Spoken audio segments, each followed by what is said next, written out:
जहां पर बात होती है किसी अननोन टेम्परेचर या अननोन कंसेंट्रेशन पर किसी भी सेल के सेल पोटेंशियल की, वहां पर हमेशा नर्स्ट इक्वेशन काम आता है। ठीक है, तो नर्स्ट इक्वेशन की अगर बेसिक बात करें तो उसका दो फॉर्मेट तुम्हारे पास में होगा।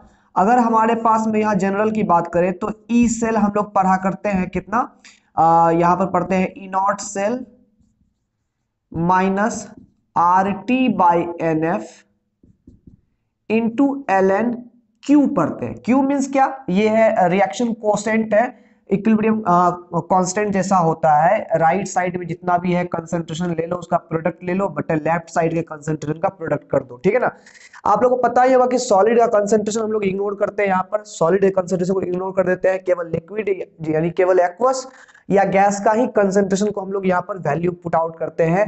प्योर सॉलिड या प्योर लिक्विड कंसंट्रेशन को हम लोग कांस्टेंट कर देते हैं, 1 कर देते हैं। ठीक है ना, उसको इग्नोर कर देते हैं। ठीक है, अब यहां पर क्या है कि जनरली यानी कि जो भी हमारे पास एनसीईआरटी में जनरल जो सवाल है सभी 298 केल्विन पर कंडीशन ये बना के दिया हुआ है सारा सवाल। तो 298 कंडीशन यहां पर लगा देंगे, 298 केल्विन लगा दे और आर का वैल्यू पुट कर दे, एल को लॉग में कन्वर्ट करने के लिए 2.303 से अप्लाई करके हम लोग सॉल्व कर दे, तो यहाँ पर नर्स्ट इक्वेशन का एक डिराइव्ड फॉर्मेट तैयार होता है। यहाँ पर ई सेल बराबर E naught cell minus 0.0591 by N. N क्या है, इलेक्ट्रॉन ट्रांसफर जितने हो रहे हैं, एन फैक्टर, और ये लॉग क्यू में ये कन्वर्ट हो जाता है। ठीक है ना, तो हम लोग इसी फॉर्मेट का यूज करके यहां पर निकालेंगे। सवाल में कह रहा है हमारे पास कि एक सेल रिएक्शन यहां पर दिया हुआ है, यहां पर निकेल सॉलिड फॉर्म में है, यहां पर निकेल पर देखोगे निकेल Na से Na2+ में कन्वर्ट हो रहा है, तो ये हमारा ऑक्सीडेशन हो रहा है, और Ag+ जो है वो Ag में कन्वर्ट हो रहा है, तो इलेक्ट्रॉन देखो ऑक्सीडेशन नंबर +1 से 0 हो रहा है ना, तो यहाँ रिडक्शन हो रहा है।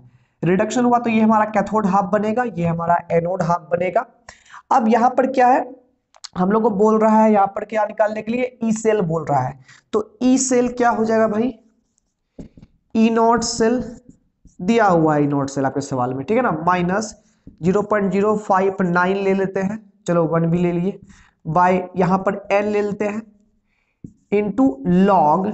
अब क्यू के प्लेस पर क्या होगा, क्यू के प्लेस में राइट साइड में क्या है, Na2+ का कंसेंट्रेशन ले लिए। ठीक है, उसके बाद यहां पर ये Na2+ हो गया, यहां Ag सॉलिड में है इसलिए छोड़ दिए, डिवाइडेड बाय Ag+, और Ag का कॉफिशिएंट कितना है, 2 है मोलर कॉफिशिएंट, तो वो इसकी पावर में चला आता है। ये आप लोग लॉ ऑफ मास सेक्शन में केमिकल काइनेटिक्स में पढ़े होंगे या फिर पढ़िएगा, या फिर 11th के इक्विलिब्रियम जरूर पढ़े होंगे। ठीक है, अब यहाँ पर ई नॉट सेल का वैल्यू दिया हुआ है 1.05 वोल्ट। ठीक है ना, माइनस यहाँ जो एन का वैल्यू है वो एन का वैल्यू यहाँ पर कितना होगा, 2 होगा, क्योंकि यहाँ पर देख सकते हो आपकी निकेल 2 इलेक्ट्रॉन लॉस कर रहा है और सिल्वर 2 सिल्वर प्लस जो है 2 इलेक्ट्रॉन गेन कर रहे हैं, यानी कि नेट इलेक्ट्रॉन का जो लेन देन हो रहा है वो 2 इलेक्ट्रॉन का, तो वही यहाँ एन का काम करता है। ठीक है ना, एन हो गया number of moles of electron, तो 2 मोल हो रहे हैं, इलेक्ट्रॉन ट्रांसफर हो रहे हैं, तो 0.0591 बाई 2 इंटू लॉग, यहां पर देख लें आप Na2+ का कंसेंट्रेशन जो दिया हुआ है वो दिया हुआ है 0.160 m दिया हुआ है, बाय Ag+ का कंसेंट्रेशन दिया हुआ है 0.002 m, और इसका क्या हो जाएगा, होल स्क्वायर हो जाएगा। क्लियर हो गया। ठीक है, अब यहां पर जो है हमारे पास ये जो भी आएगा ये भी वोल्ट में ही आएगा, तो 1.05 यहाँ पर है, यहाँ पर डिवाइड कर ले तो 0 पॉइंट यहाँ पर हो जाएगा 0, 2 2 जा 4 हो जाएगा, 2 9 जा 18 हो जाएगा, 2 5 जा 10, 2 5 जा 10, इतना हो जाएगा। ठीक है ना, इनटू यहाँ पर लॉग की बात कर ले तो लॉग के अंदर में यहाँ पर बनेगा, देखो यहाँ पर ये हमारा हो जाएगा 0 पॉइंट, लॉग के अंदर में यहाँ पर हो जाएगा 0.160, m से m खत्म हो जाएगा, यहाँ पर क्या कहते हैं m का टर्म कंप्लीट हो जाएगा, खत्म हो जाएगा। ठीक है ना, अब यहाँ पर क्या हो जाएगा, यहाँ पर नीचे में 0.00000, 5 0 फिर 4 यहाँ पर हो जाएगा, नहीं 5 0 फिर 4 यहाँ पर हो जाएगा।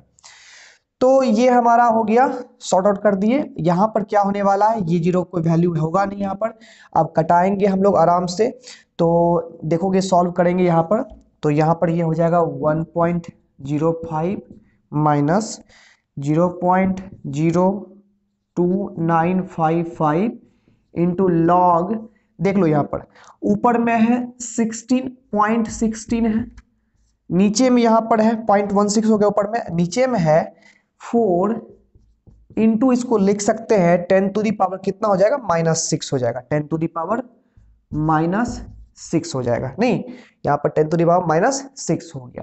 तो यहां से ये कटा देंगे तो 4 से ये कट जाएगा 0.04 बार में। तो कहने का मतलब यहाँ पर फाइनली अगर हम लोग सॉल्व करने जाए तो ये हो जाएगा 1.05 और -0.02955 इंटू लॉग की बात कर ले तो लॉग के अंदर में देखो यहाँ पर क्या हो रहा है, लॉग में यहाँ पर 0.04 है ना, इसको मान लो 4 इंटू 10 टू दी पावर -2, तो 10 टू दी पावर -2 से ये -6 कटेगा तो नीचे में 10 टू दी पावर -4 बचेगा। तो 10 टू दी पावर यहाँ पर यहाँ खाली बच गया 4, लॉग 4 ले लिए और माइनस कर दिए लॉग 10 टू दी पावर -4 से। देखो कैसे कर लिए यहाँ पर, तो लॉग यहाँ पर जो 0.04 टाइम्स में ये कटा हुआ था तो यहाँ पर 4 इंटू 10 टू दी पावर -2 मान लिए, 10 टू दी पावर -2 से ये कट गया 10 to the power -6, 10 to the power -4 times में, ठीक है ना, बच गया ऊपर में खाली 4 बच गया। तो log 4 log m बटे n के वैल्यू से यहाँ पर log m minus log n कर दिए तो log m हो गया 4 log 4 माइनस log n कितना हो गया यहाँ पर 10 टू दी पावर -4 कर दिए, ठीक है ना। अब यहाँ पर बेसिकली क्या हो जाएगा 1.05 माइनस 0.02955 गुना, यहाँ देख लो log 4 जो है वो वैल्यू देगा 0.602, log 2 का वैल्यू 0.301 होता है और उसका दोगुना होता है log 4 का वैल्यू, ठीक है ना।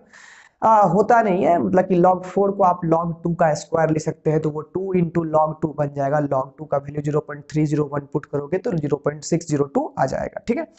और इंटू यहाँ पर माइनस, यहाँ पर देख ले तो ये -4 आ जाएगा नीचे में, तो log की प्रॉपर्टी से -4 जैसे नीचे आएगा तो ये माइनस माइनस प्लस हो जाएगा, प्लस 4 इंटू log 10 का वैल्यू 1, तो 4 इंटू 1 तो 4 ही हो गया। फाइनली यहाँ पर हमारे पास जो है अब ये आने वाला है 1.05 माइनस 0.02955 गुना करना होगा यहाँ पर 4.602 से। अब इसको गुना करने के बाद तब यहां से हम लोग को माइनस करना है, तो आप लोग पहले यहां तक नोट कर दीजिए फिर हम लोग फाइनल आंसर तक इसको पहुंचा देते हैं। फाइनली वहां से जब मल्टीप्लाई हम लोग करेंगे तो ये हो जाएगा 1.05 माइनस वो हो जाएगा 0.1359 के अप्रॉक्स में वो आएगा, ठीक है ना। अब यहाँ पर जो है इसको जब आप लोग माइनस करेंगे तो यहाँ पर ये माइनस करने के बाद कितना आ जाएगा, यहाँ पर 10 में से 9 गया, ये हो जाएगा 1 हो जाएगा, 9 से 5 गया यहाँ पर 4 हो जाएगा, 4 में से 3 गया यहाँ पर 1 हो जाएगा और यहाँ पर 10 में से 1 गया यहाँ पर हो जाएगा 9 और यहाँ पर 0.9141 ये वोल्ट में आ गया। आप देखो यहाँ पर थोड़ा बहुत हो सकता है कि एनसीईआरटी के आंसर से एक रत्ती एकदम डिफरेंस हो सके। एक रत्ती डिफरेंस का मतलब यहाँ पर ये है कि हमने जो यहाँ वैल्यूज लिए हैं वो अप्रोक्सीमेट करके लिए हुए हैं, ठीक है। तो इतना वोल्ट हमारा फाइनल आंसर यहाँ पर आया है, ठीक है। तो उम्मीद करते हैं यहाँ पर कोई दिक्कत इस सवाल में तो नहीं होगा, बस अगर कहीं पर प्रॉब्लम आ भी गई होगी तो सॉल्व हो गया होगा। अदरवाइज अगर कोई डाउट रह गया हो तो कमेंट में आप लोग जरूर लिख दें, ठीक है, तो डेफिनेटली उसको हम सॉर्ट आउट कर देंगे, ठीक है। बात बाकी याद रहे कि लॉग का अगर वैल्यू अगर आपको याद नहीं है तो लॉग का वैल्यू आप लोग को एग्जाम में दिया हुआ मिल जाएगा, ठीक है ना। मिलते हैं हम लोग अगले वीडियो में।